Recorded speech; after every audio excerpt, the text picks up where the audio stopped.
A maioria das pessoas já ouviu falar do filme de terror Pânico, lançado em 1996. Mas poucos conhecem Daniel Rowling, o assassino em série da vida real que inspirou a história.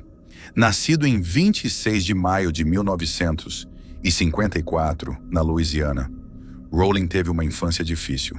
Seu pai, que era policial, nunca desejou ter filhos, e sua criação foi marcada por infelicidade. Ainda jovem, ele foi preso algumas vezes por roubo e por espiar mulheres. Com o passar dos anos, teve dificuldades para manter empregos e, eventualmente, passou do furto para crimes muito mais graves. Nas primeiras horas de 24 de agosto de 1990, Rowling invadiu o apartamento das estudantes universitárias Christina Powell e Sonja Larson, ambas com 17 anos, e as assassinou brutalmente. No dia seguinte, ele entrou na casa de Krista Hoyt, de 18 anos, aguardou sua chegada e a matou de forma impiedosa. Mais tarde, retornou para mutilar seu corpo, deixando sua cabeça separada e posicionada de frente para o cadáver. 2 dias depois, em 27 de agosto, ele atacou o apartamento de Tracy Pauls e de seu colega de quarto, Manny Taboada, ambos com 23 anos. Manny tentou reagir, mas acabou sendo morto. Tracy, que foi verificar o que estava acontecendo, também foi assassinada. Assim como nas vítimas anteriores, Rowling posicionou o corpo dela de forma macabra. Manny Taboada foi o único homem que Rowling assassinou. Todas as mulheres que ele matou tinham uma semelhança marcante com sua mãe. Apesar da grande repercussão na mídia, Rowling só foi capturado após ser preso por um roubo não relacionado. Durante o interrogatório, confessou os brutais assassinatos dos estudantes, sendo identificado como o estripador de Gainesville. Em novembro de 1991, foi formalmente acusado de 5 homicídios e condenado à pena de morte. Sua execução por injeção letal ocorreu em 25 de outubro de 2006.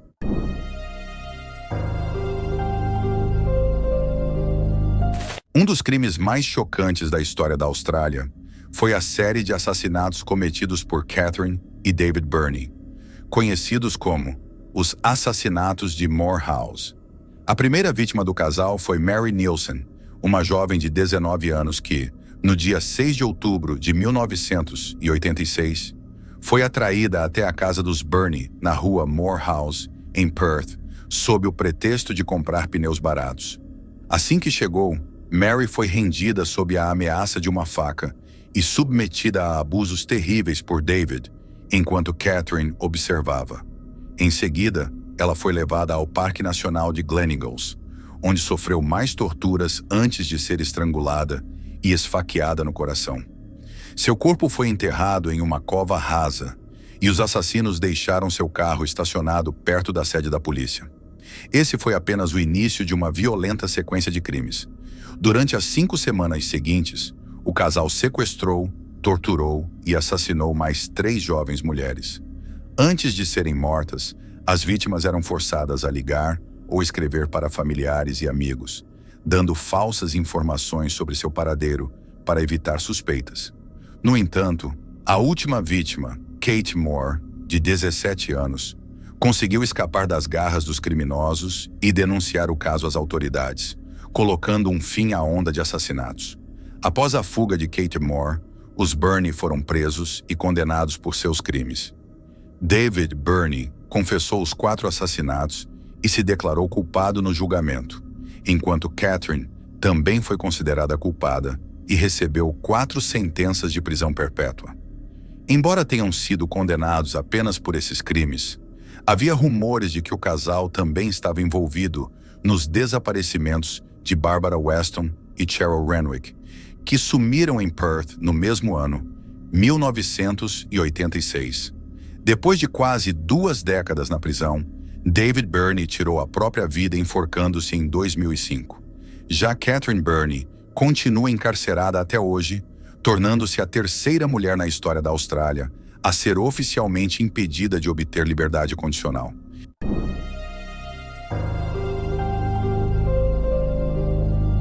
Graham Young nasceu no norte de Londres em 1947. Ainda bebê, perdeu a mãe e sua infância foi marcada por mudanças de lar, vivendo primeiro com sua tia e depois com seu pai e sua nova família. Essas mudanças impactaram profundamente sua personalidade, tornando-o introspectivo e levando-o a desenvolver interesses solitários, especialmente um grande fascínio por química e toxicologia. Além disso, Graham demonstrava interesse por livros sobre assassinos famosos.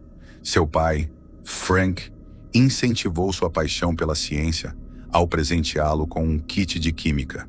Enquanto outras crianças passavam o tempo brincando com amigos, ele dedicava horas a experimentos, o que lhe rendeu o apelido de professor louco na escola. Durante a adolescência, conseguiu obter grandes quantidades de substâncias químicas tóxicas e passou a testar suas misturas em pessoas. Ele começou envenenando familiares e colegas de escola através do chá, observando os efeitos das substâncias. Em 1961, alguns membros de sua família e um colega de classe começaram a apresentar sintomas graves, como dores estomacais intensas. Ninguém desconfiava que Graham poderia estar envolvido, acreditando se tratar de um vírus contagioso. Porém, quando sua irmã foi levada ao hospital, os médicos identificaram a presença de beladona, um potente veneno, em seu organismo. Ela sobreviveu, mas sua madrasta, Molly, não teve a mesma sorte.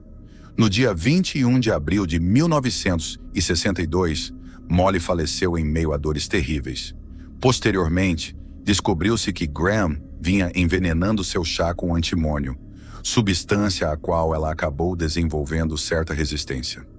Na noite anterior à sua morte, ele trocou o veneno por talho, um composto ainda mais letal, acelerando o processo fatal. No entanto, a tia de Graham Young, com quem ele morou na infância, estava ciente de seu interesse por venenos e começou a suspeitar de seu comportamento. Preocupada, levou-o a um psiquiatra que recomendou acionar a polícia. Em 23 de maio de 1962, Graham foi preso e confessou ter envenenado sua madrasta, além de outros membros da família. No entanto, como o corpo de Molly havia sido cremado, não havia provas suficientes para acusá-lo formalmente de assassinato. Em vez disso, ele foi internado no Hospital Psiquiátrico de Segurança Máxima Broadmoor, no Reino Unido. Curiosamente, com apenas 14 anos, tornou-se o detento mais jovem da instituição. 8 anos depois, foi libertado. Após sua liberação, Graham conseguiu um emprego em um laboratório e rapidamente se ofereceu para preparar café e chá para seus colegas. Pouco tempo depois, vários funcionários começaram a adoecer e em 1971, Bob Eagle morreu, tornando-se a primeira vítima fatal. Logo depois, outra morte ocorreu e quase 70 funcionários apresentaram sintomas semelhantes. As suspeitas recaíram sobre Graham quando ele questionou um médico do trabalho sobre por que o envenenamento por talho não estava sendo considerado, já que a substância era usada no local. O comentário levantou alertas e a polícia foi acionada. Durante a investigação, encontraram o diário de Graham, onde ele detalhava seus experimentos de envenenamento com os colegas. Em junho de 1972, ele foi condenado à prisão perpétua. Graham Young morreu em 1990, vítima de um ataque cardíaco.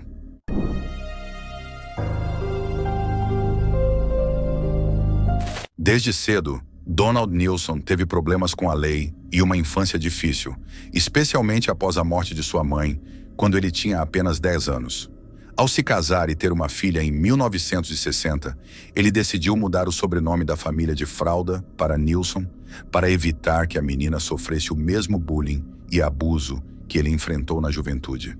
Antes de iniciar sua onda de assassinatos, Nilson cometeu mais de 400 invasões a residências sem ser detectado, mudando constantemente seu método de operação. Posteriormente, passou a realizar assaltos mais lucrativos em escritórios. Em 1974, ele cometeu seus primeiros assassinatos, matando a tiros 2 subchefes dos Correios e o marido de uma chefe do Correio. Mais tarde, recebeu o apelido de Pantera Negra, depois que uma das esposas de suas vítimas descreveu sua velocidade e vestimenta preta, comparando-o ao ágil felino.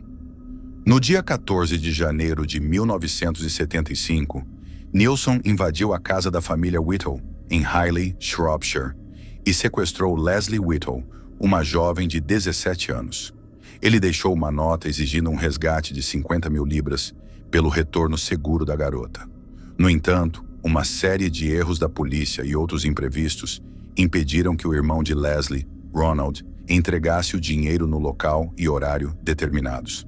Infelizmente, em 7 de março de 1975, o corpo de Leslie foi encontrado pendurado por um fio no fundo de um poço de drenagem no Parque Bath Pool, em Staffordshire. Embora Nilson não tenha matado a jovem diretamente, acredite-se que ela morreu de insuficiência cardíaca após cair da plataforma onde estava amarrada.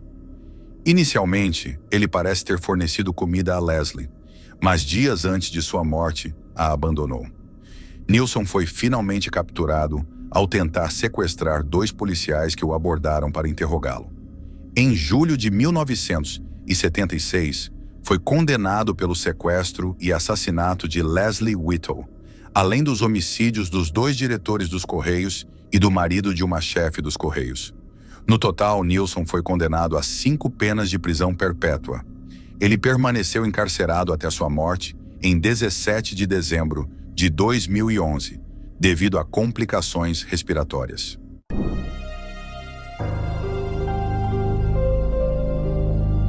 Unidos por uma infância marcada por traumas, Henry Lee Lucas e Otis Toole se tornaram amantes e, posteriormente, assassinos em série que aterrorizaram os Estados Unidos na década de 1970.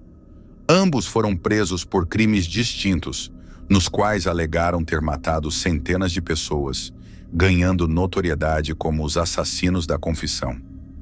Tanto Lucas quanto Toole foram criados por mães abusivas que os forçavam a se vestir como meninas. Ambos sofreram abusos sexuais antes dos 10 anos e, quando se conheceram, já haviam cometido assassinatos.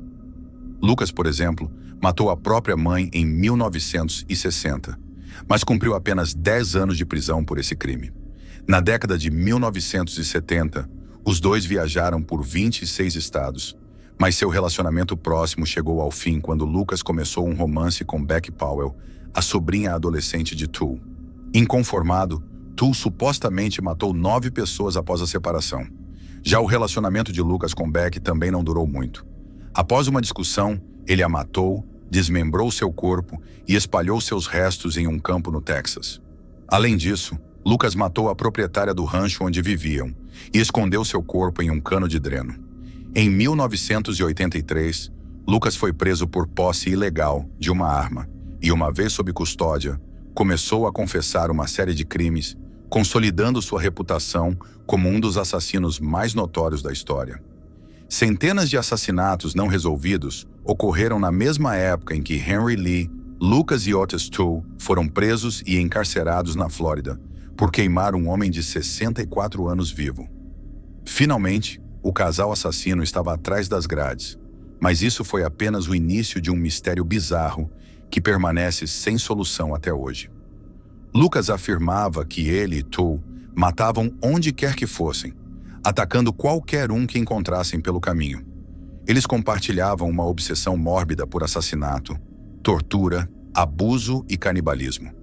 Inicialmente, ambos relutavam em falar sobre seus crimes, mas quando Lucas percebeu que poderia ganhar certos privilégios ao cooperar com a polícia, ele começou a levar os investigadores em visitas guiadas aos locais dos assassinatos e a confessar seus crimes. Toole, por sua vez, também confessou que juntos haviam matado 108 pessoas, incluindo o famoso caso não resolvido do assassinato de Adam Walsh, um menino de 6 anos. Toole alegou ter decapitado a criança com um facão e carregado sua cabeça no carro por meses antes de descartá-la em um canal. Enquanto isso, Lucas confessou mais de 600 assassinatos, fornecendo detalhes macabros e até desenhos das cenas dos crimes. Por um tempo, a polícia acreditou nas confissões dos dois, mas com o avanço das técnicas forenses, suas histórias começaram a se desfazer. Apesar disso, alguns investigadores ainda acreditavam que eles estavam dizendo a verdade. No final, Toole foi condenado por 6 assassinatos e morreu na prisão em 1996, aos 49 anos, devido à cirrose. Lucas foi condenado por 2 assassinatos, além do de sua mãe, e morreu em 2001, aos 64 anos, por insuficiência cardíaca. A verdade sobre muitos dos crimes que eles alegaram ter cometido morreu com eles. É importante destacar que falsas confissões podem ter consequências terríveis, tanto para as famílias das vítimas quanto para a reputação da polícia. Além disso, os verdadeiros assassinos por trás desses crimes podem ainda estar soltos.